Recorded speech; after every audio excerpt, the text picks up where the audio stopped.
orardes, não sejais como os hipócritas, pois apreciam orar em pé nas sinagogas e nas esquinas das ruas, para serem admirados pelos outros. Para serem o que, irmãos? Admirados pelos outros. Com toda a certeza, eu afirmo a vocês, eles já receberam o seu galardão.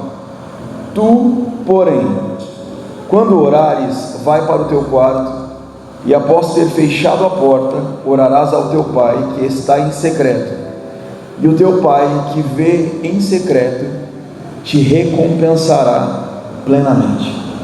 Amém? Imagine você comigo, se você puder fazer esse exercício nessa noite. Imagina que você tem algo muito importante para fazer, extremamente importante, do qual você já acordou planejando, já acordou pensando em como você iria executar essa tarefa, que para você é extremamente importante.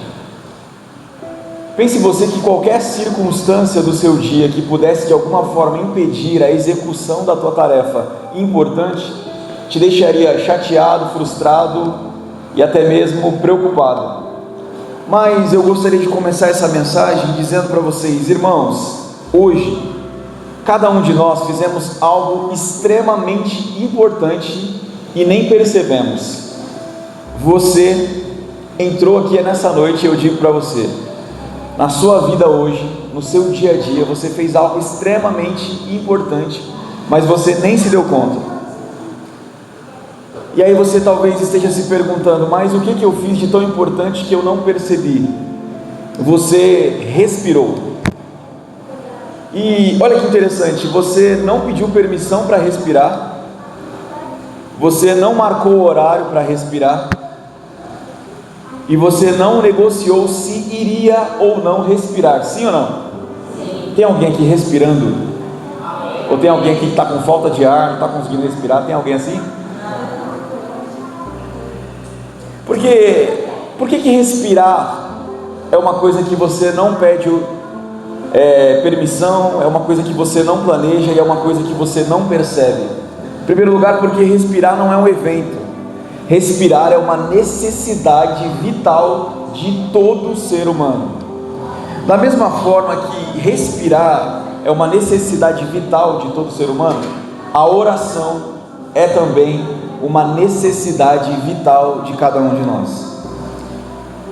Então, é como se a oração ela fosse o metabolismo da vida cristã.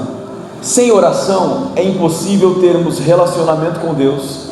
Sem oração é impossível termos relacionamento com os nossos irmãos. Sem oração é impossível desenvolvermos uma vida de comunhão, de unidade, de santidade perante o Senhor. E eu falo para você, se você parar de respirar, você morre fisicamente. E aí eu posso trazer para a vida da oração, se você parar de orar, você também começa a morrer espiritualmente. Mesmo que você continue fazendo os seus afazeres da igreja, mesmo que você continue frequentando aos cultos, se você não tiver uma vida de oração, muito provavelmente você começa a enfraquecer e a morrer espiritualmente. E hoje eu gostaria de falar com os irmãos sobre o sacerdócio da oração, porque nós como cristãos não fomos chamados para frequentar uma igreja apenas. Nós não fomos chamados para estar nos trabalhos da igreja apenas, mas nós somos chamados para inspirar e expirar a vontade de Deus. Essa metáfora que eu usei da respiração, que a oração ela não é um acessório da vida cristã, mas ela é praticamente o seu oxigênio. Isso significa que ninguém consegue sobreviver sem a respiração. Da mesma forma, ninguém permanece vivo espiritualmente sem uma vida de oração. Existe um teólogo do século XX muito conhecido, chamado Karl Barth. E Karl Barth dizia que a oração é uma corresponsabilidade do homem na obra de Deus. Ele argumentava algo que eu acho muito interessante. Ele dizia que ao orar, o cristão entra no que ele chamava de conselho de Deus. Amém? Vocês estão comigo? Quando o cristão ora, ele entra no que Bart chama de conselho de Deus. Ou seja, ele vai argumentar que a intercessão não é tentar mudar a mente do nosso Deus, mas entrar no ambiente onde a vontade dele é revelada para o nosso coração e tornar-se um porta-voz dessa vontade aqui na terra. Portanto, ele define a intercessão como um ministério de solidariedade, do qual eu posso inspirar a vontade de Deus para o meu coração através da oração e expirar aquilo que ele comunicou ao meu coração para essa terra através da intercessão. Portanto, eu poderia resumir de uma forma bem simples que a vida de oração, ela é na verdade o sistema respiratório da nossa alma. A comunhão é o ato de inspirar, é quando nós entramos no secreto, quando nós fechamos a porta do nosso quarto, naquele ambiente reservado, e nós paramos para falar com Deus. O que é a oração? Muitas pessoas resumem a oração de uma forma que eu concordo plenamente, que a oração seria muito que uma conversa, é você se ajoelhar diante de Deus e falar aquilo que o seu coração desejar, de tal forma que não existe um pré-requisito. Inicialmente você pode falar aquilo que vier na sua mente, aquilo que vier na sua boca, aquilo que está no seu coração. Posteriormente, na sua vida de comunhão e na sua vida de oração, você pode orar a palavra, você pode orar os salmos, você pode orar de acordo com as escrituras. E com o passar desse tempo, você vai percebendo que falar com Deus é também a capacidade de ouvir aquilo que o Espírito tem para falar aos nossos corações. E portanto você vai entender que o fato de você se ajoelhar diante de Deus é uma necessidade que o seu coração, que o meu coração tem, de estabelecer relacionamento e comunhão com o Senhor. Portanto, através da oração, eu me relaciono com o meu Deus. Mas a intercessão, por sua vez, é o ato de expirar. É quando eu trago para essa realidade, através do meu clamor, através de tudo aquilo que eu recebo no ambiente da oração, eu declaro, através da intercessão, a vontade soberana e profunda de Deus para essa terra, para essa realidade, para esse ambiente. E quando Jesus diz assim, olha, quando vocês orar, quando vocês se reunirem para orar, é interessante, ele diz, não sejam como os hipócritas. Por que Jesus, quando vai ensinar acerca da oração, ele pede para que eu e você, para que os seus discípulos não sejam como os hipócritas? Porque ele já responde na sequência do versículo. Ele diz assim, olha, eles apreciam orar de pé nas sinagogas, eles apreciam orar de uma forma ritualística, que as pessoas que estão afora vejam, e não apenas vejam e olhem para a sua devoção espiritual. Acabou a pilha. E as pessoas se encantem com a sua espiritualidade. Só que Jesus vai dizer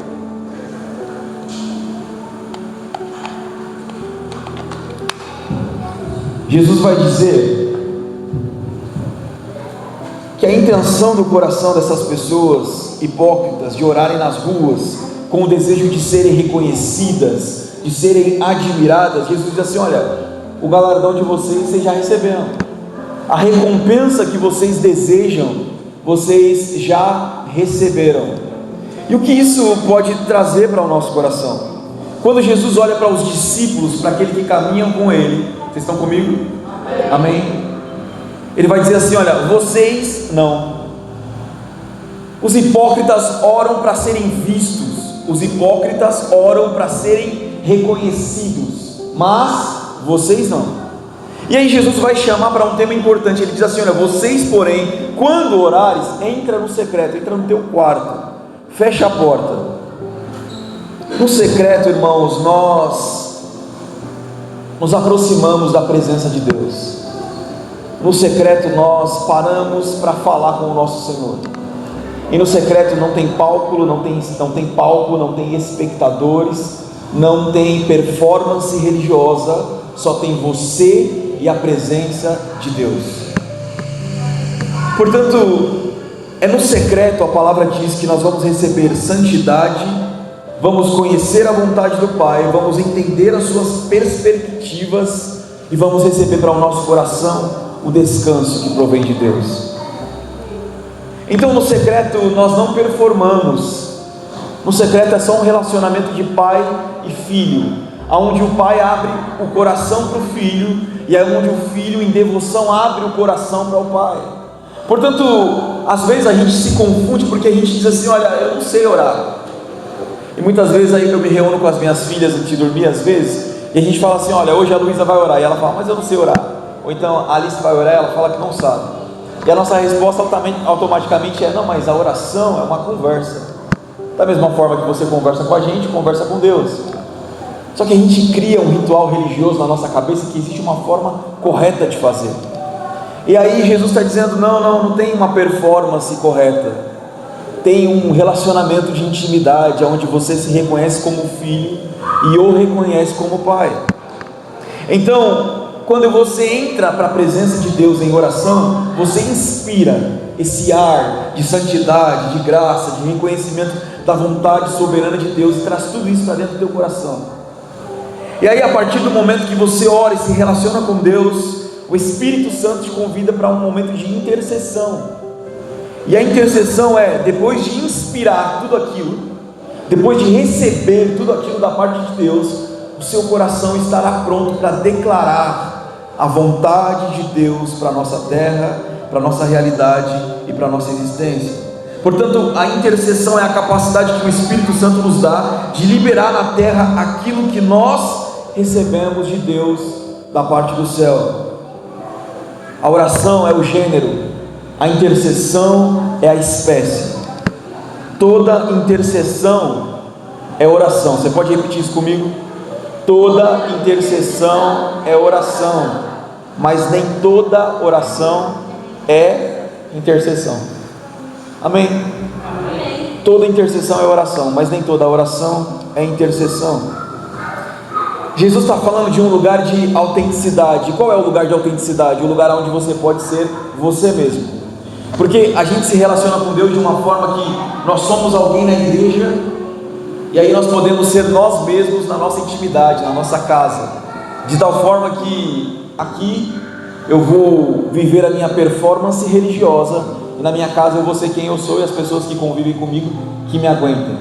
Mas o que Jesus está dizendo é: com a porta fechada, no secreto, eu te conheço como você exatamente é. Não tem aplausos, não tem performance, não tem palco, tem eu e você. É realidade, eu conheço quem é você, eu sei o que você faz de certo e de errado. Aqui no secreto não há lugar para você fingir uma espiritualidade que você não vive.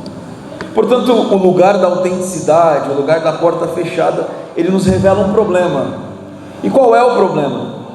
Jesus não está condenando a oração pública em si, mas o que Jesus está condenando é a motivação do nosso coração. Porque os homens que oram abertamente nas sinagogas estavam orando para serem vistos. E aqui Jesus faz um contraste. Jesus denuncia dois perigos. Primeiro, a oração para ser reconhecido, e segundo, a oração como uma repetição vazia, onde eu oro para que as pessoas me notem, e é onde eu falo simplesmente por falar, porque já estou acostumado em fazer esse meu ritual religioso. Jesus está dizendo que toda oração feita por hipócritas, ela tem uma recompensa. E qual é? Aplauso dos homens.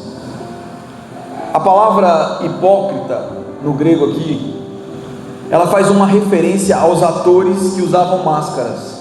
Jesus usa um termo interessante para descrever pessoas que fingem ser uma coisa que não são. Jesus toma emprestado esse termo para falar de atores que usavam máscaras, que fingiam uma piedade para ganhar o reconhecimento humano. As sinagogas e as esquinas das ruas eram locais públicos.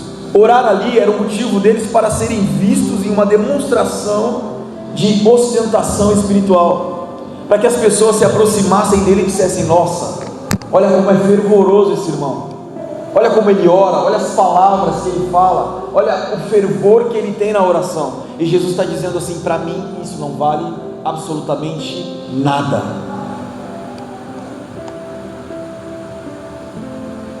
Jesus afirma: aquele que ora para ser visto já recebeu a sua recompensa. Isso mexe com o meu coração. É como se Jesus estivesse dizendo: todo o seu esforço religioso não me diz nada. A sua capacidade de falar bonito, de orar bonito, de gritar com fervor não fala nada ao meu ouvido e nem mexe com o meu coração. O que Jesus está dizendo é: se é isso que você quer, parabéns, você já recebeu a sua recompensa. Todavia, se dentro do teu coração há um desejo sincero de ser um filho e uma filha amada de Deus, que decide ter um relacionamento e uma comunhão estrita e verdadeira com Ele, o meu conselho é: feche a porta do teu quarto e em secreto fale com o seu pai. A palavra original no grego aqui para secreto é tamaion, e esse tamaion fazia referência a um cômodo mais escondido da casa. Era um lugar onde poucas pessoas tinham acesso. E aí o Espírito Santo fala ao meu coração: a intercessão pública, ela só tem poder quando nasce num lugar onde ninguém vê. Amém? Amém. A intercessão pública, ela só vai ter poder quando ela nascer em um lugar onde ninguém viu. É você e Deus, Deus e você. Se não existir secreto, vai existir performance. Se aquilo que eu quero evidenciar em público não é algo que eu estou construindo no secreto, tudo aquilo que eu fizer em público será somente performance. E a performance espiritual, Jesus está dizendo, é a idolatria da sua autoimagem, é a capacidade que o meu e o seu coração tem de amar a si mesmo, de se autopromover, de se autodefender, de se proclamar santo demais. E Jesus está dizendo: isso para mim não vale nada, porque eu conheço o seu interior. Então o que Jesus está dizendo para o meu e para o seu coração é: eu estou te convidando para um lugar onde você pode ser você mesmo, para que nesse relacionamento de intimidade, de comunhão, de verdade, você possa revelar o seu coração, e aí eu posso revelar o meu coração para você também, porque a gente faz da oração o ambiente onde a gente só fala para Deus aquilo que a gente quer. Mas a oração, ela prepara o nosso coração para estarmos disponíveis para fazer aquilo que Deus quer fazer. Tem alguém aqui nesta noite? Amém. O fechamento da porta, quando Jesus diz vai para o secreto e fecha a porta, esse fechamento simboliza o fechamento para as distrações desse mundo, distrações externas, tudo aquilo que tem a capacidade de frustrar o seu momento de oração com Deus. Então Jesus está te convidando para um foco total no seu relacionamento íntimo com o Pai. E a gente tem tantas distrações hoje, irmãos, tantas distrações. Eu não consigo imaginar quais eram as distrações no período de Jesus. Talvez a maior delas fosse a capacidade de não ser hipócrita. Mas no nosso tempo, na nossa realidade, são tantas as distrações que nos afastam de uma vida com Jesus. E é interessante a capacidade que o ser humano tem de tão facilmente se voltar aos seus próprios deleites, a se autopromover e a se voltar de novo aos seus desejos pecaminosos.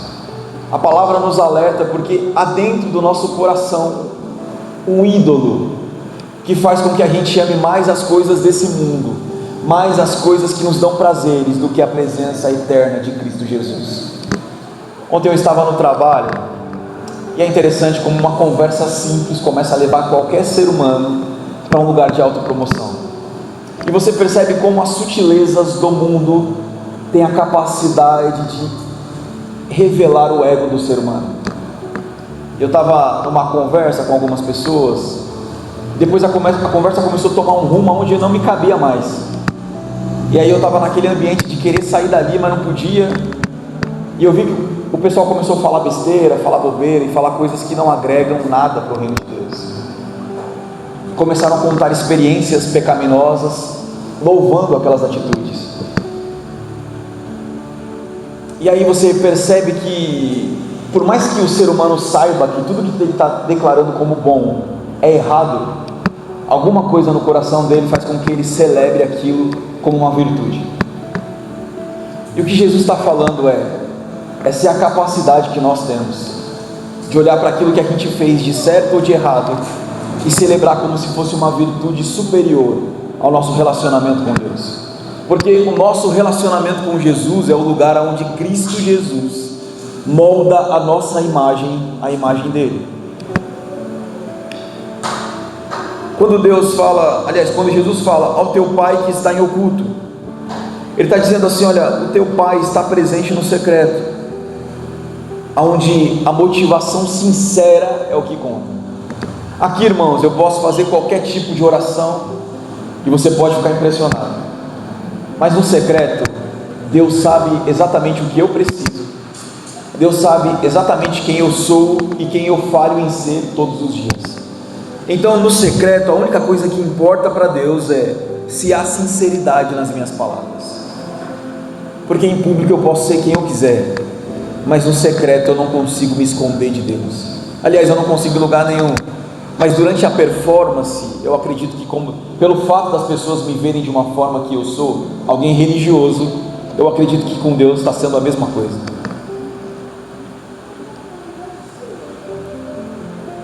Portanto, o vosso Pai sabe aquilo que vos é necessário. Então, para que orar?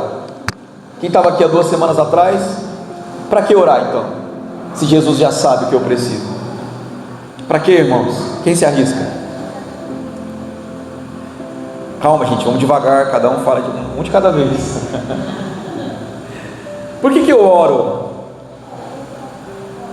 Irmão, eu oro para informar a Deus a minha lista de pedidos. Sim ou não? Não. A minha oração não é para informar a Deus sobre as minhas necessidades, porque Jesus está dizendo assim: olha, o vosso Pai sabe. Portanto, não tem nada que eu diga. O salmista vai dizer: antes que a palavra me venha à boca, você já sabe o que eu vou pedir, de tal forma que não tem como eu me esconder de ti. Se subir ao alto, se descer aos mais profundos dos mares, até ali a tua mão me guiará e a sua destra me susterá. Então, eu não oro para informar, eu oro para que o nosso coração esteja alinhado. E aí, irmãos, parece ser simplista demais falar isso. Aí você está dizendo assim: tá bom, você não sabe o que eu tenho aqui de problema para resolver? É fácil dizer que eu tenho que orar só para alinhar meu coração à vontade de Deus. Só que esse é o meu desafio diário, irmãos.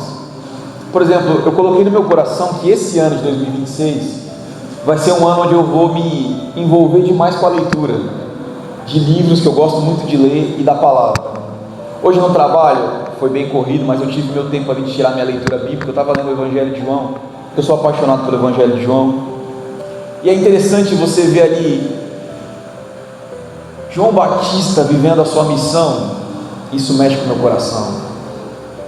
As pessoas rodeiam João e dizem assim: olha, por acaso você é o Messias? E ele diz: eu não sou digno nem de desatar as sandálias dos pés dele, mas eu digo para vocês, ele já está entre nós. E a palavra do Senhor veio a mim dizendo: aquele que o Espírito pousar e não sair, esse é o Cristo, esse é o Messias. Só que é interessante, João Batista, ele profetizou acerca do Messias, foi indagado acerca do Messias, só que no final da sua carreira, não é um ministério abençoado não, irmãos. É um cara preso, simplesmente por viver a sua vocação, e porque Deus talvez precisava de uma motivação para levar ele para perto dele, não sei, são os mistérios de Deus. Mas olha que interessante, se você lê os evangelhos, você vai ver que esse mesmo João, que pregou com autoridade, que exortou o povo sobre os seus pecados, sobre os seus erros, ele chega um momento lá na prisão e ele pensa, a parte humana de João falando: rapaz, será que Jesus é o Cristo mesmo? Será que o que eu estou fazendo Na realidade isso é uma conjectura minha. A palavra diz que ele manda com os seus discípulos e fala assim: olha, vá em Jesus e pergunta para ele se ele é o Cristo ou se devemos esperar outro. A palavra diz que os discípulos de João vão até Jesus, e aí quando chegam em Jesus, eles perguntam assim: olha, nós temos uma pergunta que é de João. João pediu para que nós viéssemos até o Senhor e perguntasse se o Senhor é mesmo Cristo ou se nós devemos esperar outro. Jesus responde para João assim: pode falar para ele ficar tranquilo, acalmar o coração, a cabeça dele vai ser cortada, mas eu sou o Cristo, está tudo certo, fica tranquilo, irmão. Ele fala isso? Não. Jesus olha para os discípulos de João e diz assim: olha, surdos ouvem, cegos veem, paralíticos andam, não encontre em mim motivo algum de tropeço. O que essa resposta diria para você se você estivesse preso e estivesse na dúvida se Jesus era mesmo Cristo? E sabe o que é interessante? Os evangelhos não narram se os discípulos tiveram a oportunidade de voltar até João. Não diz assim que eles voltaram e disseram: ó, João, a resposta de Jesus foi essa. Não, mas todavia a palavra diz que João, até o seu último dia na prisão, viveu com a mesma integridade e com a mesma intensidade do amor que ele tinha por Jesus. E a nossa dificuldade quando falamos que a oração é para alinhar a nossa vontade com a vontade de Deus é justamente o fato de que nós não queremos a vontade de Deus. É justamente pela realidade de que a nossa vontade ainda impera sobre o nosso coração, justamente porque ouvir um não de Deus é absolutamente desmotivador para o nosso coração terreno. Por isso que Jesus está dizendo para nós assim: olha, alinhe o seu coração com o meu, para que no final das contas, se houver uma disputa entre a sua vontade e a minha vontade, você se lembre que a minha é boa, perfeita e agradável, mas em relação ao seu coração, você todavia não se esqueça que ele é mentiroso e enganoso, mais do que qualquer outra coisa. A oração, ela não tem o poder de mudar a mente de Deus. A oração tem o poder de mudar a nossa mente, o nosso coração, para que os nossos planos caibam nos planos de Deus. Quem está pronto para viver essa realidade aqui? Só que Jesus também vai dizer que aquele pai que ouve em secreto, ele vai recompensar. A verdadeira recompensa não é o reconhecimento de homens, não é alguém te aplaudindo, dizendo que a sua vida espiritual é fervorosa, mas o verdadeiro reconhecimento é a intimidade com Deus e as bênçãos que vêm de um relacionamento genuíno com Ele. Portanto, quando Jesus diz sobre a intenção do nosso coração, o texto nos exorta a avaliar as nossas motivações. Para que eu estou orando? Para me tornar alguém, para que as pessoas saibam o meu nome? Ou eu estou orando para ter comunhão com Deus? Porque eu pergunto para você, irmãos, imagina você que aquele louvor que você gosta de ouvir, que mexe com o seu coração, sabe aquele louvor que você escuta e fala: eita glória, até arrepiou aqui. Tem ou não tem? Ou aquele louvor que você achou bonito, que só ouve e dá vontade de chorar? Imagina você que se nada mais disso acontecesse, que todas as vezes que você dobrasse o seu joelho e orasse, você não sentisse absolutamente nada.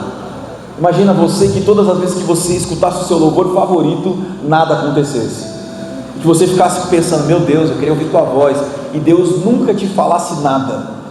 Você ainda creria em Deus? Você ainda suportaria o processo de caminhar do lado dele, mesmo que nada aconteça?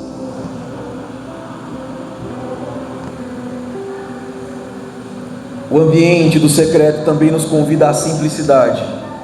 Jesus ensina a viver com sinceridade e, acima de tudo, confiança na providência.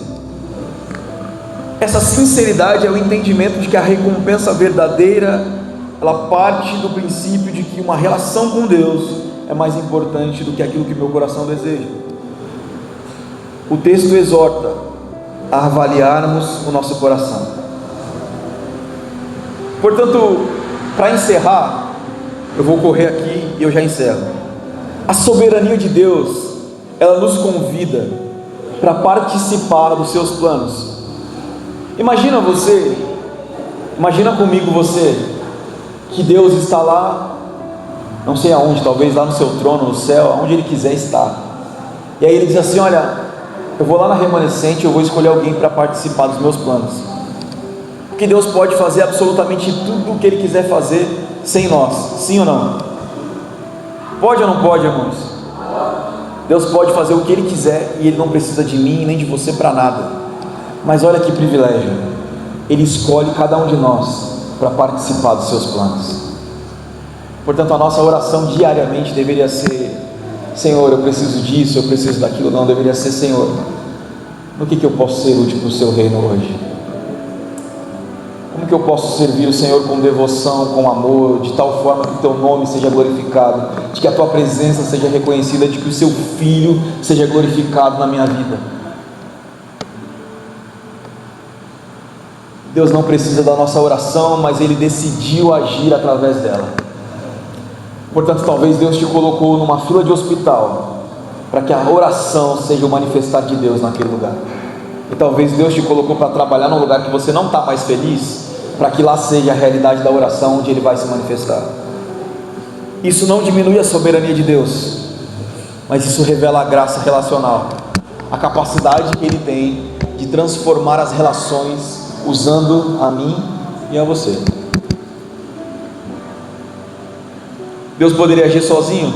Poderia. O livro do profeta Ezequiel, lá no capítulo 22, versículo 30, o profeta diz assim: olha, busquei entre eles um homem que tapasse o muro e se colocasse na brecha. Então a brecha está falando de um lugar entre o juízo e a misericórdia, um lugar entre o pecado e a restauração, um ambiente entre o céu e a terra. Agora imagino que entre a justiça de Deus e a misericórdia de Deus, Ele falasse: eu quero você aqui no meio disso. E aí você não sabe o que vai vir, se vai vir juízo ou se vai vir misericórdia, mas Deus está dizendo assim: olha, eu tenho um dos dois para revelar, mas eu quero você entre o juízo e entre a misericórdia. Eu quero alguém que se coloque nessa brecha. E aí, eu posso contar com você? Esse é o ambiente da oração. Entre o pecado e a restauração, Deus quer que você entre lá entre o pecado e a restauração. Mas a pergunta é: no pecado você se volta ao pecado, você compactua com ele, você se deleita no pecado, ou você entra nessa brecha como alguém que oferece restauração, transformação, motivação para ser uma nova criatura em Cristo Jesus? Entre o céu e a terra, você é alguém que declara quem vai para o céu e quem vai para o inferno? Ou você é alguém que se coloca no ambiente de mostrar que a grande família de Deus ainda está pronta para receber os seus filhos perdidos, para encontrar graça, perdão e santificação em Cristo Jesus? Portanto, a intercessão é ocupar o lugar que ninguém quer ocupar. A intercessão, ela te coloca num ambiente onde todas as pessoas não desejam estar. É por isso que a vida da igreja, ela não pode acontecer de uma forma plena e eficaz se não houver vida de oração. É por isso que a igreja não vai acontecer na sua plenitude se também não houver vida de intercessão. O que Deus está dizendo assim: olha, eu estou procurando pessoas que vivam um relacionamento comigo, mas que acima de tudo estejam disponíveis para receberem a revelação do meu próprio coração. Amém, irmãos? Vocês estão cansados? Amém. Eu também estou. Mais 15 minutinhos eu tenho, amém? Vocês conseguem esperar mais 15 minutos? Glória a Deus. Então Ezequiel está revelando algo profundo. O que Ezequiel está revelando? Primeiro, Deus procura alguém, amém? Amém? Deus procura alguém. Essa é a primeira revelação do profeta. A segunda, isso mostra que a oração não é apenas uma performance e não é apenas um teatro. Ela é um instrumento real dentro do conselho da vontade de Deus, amém? Então, em primeiro lugar, Deus procura alguém. Em segundo lugar, Ele usa a nossa oração como instrumento de revelar a sua própria vontade. Então, a oração, ela me coloca no ambiente da vontade de Deus. É isso que a palavra está dizendo. Mas a gente entra na oração como se Deus entrasse no nosso ambiente e tivesse que realizar todos os nossos desejos. Mas o que Jesus está dizendo: não, isso é papel de hipócrita. Isso é papel de quem não tem convicção do que um relacionamento com Deus significa. Portanto, a oração, ela te coloca dentro do ambiente da vontade. Interceder não é Interceder não é convencer o coração de Deus a fazer o que a gente quer. Interceder é entrar no ambiente dele e dizer: o que o Senhor está desejando, que eu quero desejar a mesma coisa. A intercessão é um ambiente onde eu falo: Senhor, revela o teu coração para que eu possa orar aquilo que é a sua vontade, não porque ele tem limitação em fazer, mas porque ele quer usar a minha vida para revelar aquilo que já é uma realidade no coração dele. Em último lugar, a intercessão eficaz, ela não nasce da minha ansiedade. Nós estamos ansiosos por coisas que nós queremos ver concretizadas: salvação de almas, transformação de vida, mudança na nossa vida financeira, transformação, muitas coisas. Isso gera no nosso coração ansiedade, porque nós, como seres humanos, queremos isso para ontem. Mas a intercessão, ela nasce de um momento de comunhão, quando eu entro para o secreto e falo: Senhor, eu quero viver a tua vontade, eu quero meu coração alinhado com o teu coração, eu quero parar de ser um amante de mim mesmo, e eu quero viver aquilo que o Senhor tem para a minha vida. Portanto, oração fala de relacionamento. Salmo 27, versículo 4 diz assim: uma coisa eu peço ao Senhor, e a buscarei, que eu possa morar na casa do Senhor todos os dias da minha vida e aprender no seu tempo. Portanto, a oração, o foco aqui é eu e tu, é eu e Deus, é o meu relacionamento, é a minha intimidade, é a construção do ambiente de comunhão. Então, na oração o foco é eu e tu. O que seria isso, irmão? É contemplação, transformação e identidade. No meu momento de oração, Deus transforma a minha identidade, me revela quem eu sou como um filho amado de Deus. Ele transforma a minha existência, e eu contemplo a maravilhosa glória de Cristo Jesus, a pessoa de Deus revelada a mim. Então, a oração é o ambiente onde o sacerdote é formado. Lembra que eu falei que eu queria falar sobre o sacerdócio da oração? Agora, quando o sacerdote é formado no ambiente da oração, vem o papel da intercessão. E a intercessão é a missão. Romanos capítulo 8, versículo 26 e 27 diz que o Espírito Santo intercede por nós com gemidos inexprimíveis. Aqui o foco é nós, não é eu e tu. Interceder é agir como um sacerdote, como um embaixador e como um representante do reino de Deus. O que seria um sacerdote? Alguém sabe? Sim ou não? Sacerdote, irmãos, era um papel na antiga aliança sobre alguém que atuava como uma ponte entre o povo e Deus. O sacerdote é aquele que oferecia holocaustos, sacrifícios pelo pecado do povo. Portanto, a representação da comunhão entre Deus e o povo era representada pelo sacerdote. E uma vez por ano ele entrava no Santo dos Santos, atrás do véu, e oferecia holocaustos ao Senhor. Tanto é verdade que quando Jesus morre na cruz, a palavra diz que o véu rasgou de alto a baixo, simbolizando que não precisa mais de um intermediador, porque Cristo é o único e suficiente intermediador para o nosso acesso a Deus. Interceder é agir também como um embaixador. O embaixador é um representante oficial de uma nação. Amém? Esse representante oficial, ele é enviado como uma autoridade superior, e ele tem uma mensagem e uma missão específica. O que Jesus está falando primeiro para o seu coração é que, como embaixador, você recebeu de Cristo Jesus uma missão de traduzir a realidade do que o reino de Deus significa. Então a realidade é: Jesus morreu, pagou o preço pelo pecado, nos deu acesso a Deus, e você tem a missão de tornar essa realidade conhecida. Em último lugar, nós somos um representante do reino de Deus. Ser um representante do reino é ser exatamente o reflexo de Cristo na terra. Como disse Paulo, vasos de barro que carregam uma mensagem divina e convidam outras pessoas a fazerem parte do governo de Deus. Amém? Amém.